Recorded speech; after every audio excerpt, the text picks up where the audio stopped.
আদিত্য আগরওয়াল একটি হোমস্টে ভাড়া নিল এবং তার ফ্যামিলিকে নিয়ে সেই হোমস্টের উদ্দেশ্যে রওনা দিল। সুন্দর মনোরম পরিবেশে ঘেরা এবং ঘন অরণ্য দিয়ে ঘেরা এক সুন্দর হোমস্টে।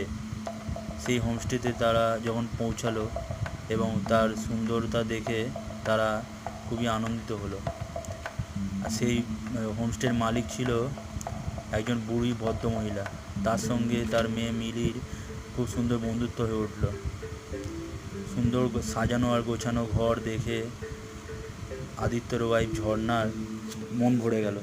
কিন্তু সকালবেলা আদিত্যকে কিছু একটা কাজের জন্য শহরের উদ্দেশ্যে বেরিয়ে যেতে হলো। কিচেনে যখন রান্না করছিল ঝর্ণা, ঠিক সেই সময় বাসনগুলো বিকট শব্দে আছাড় খেয়ে পড়তে লাগলো।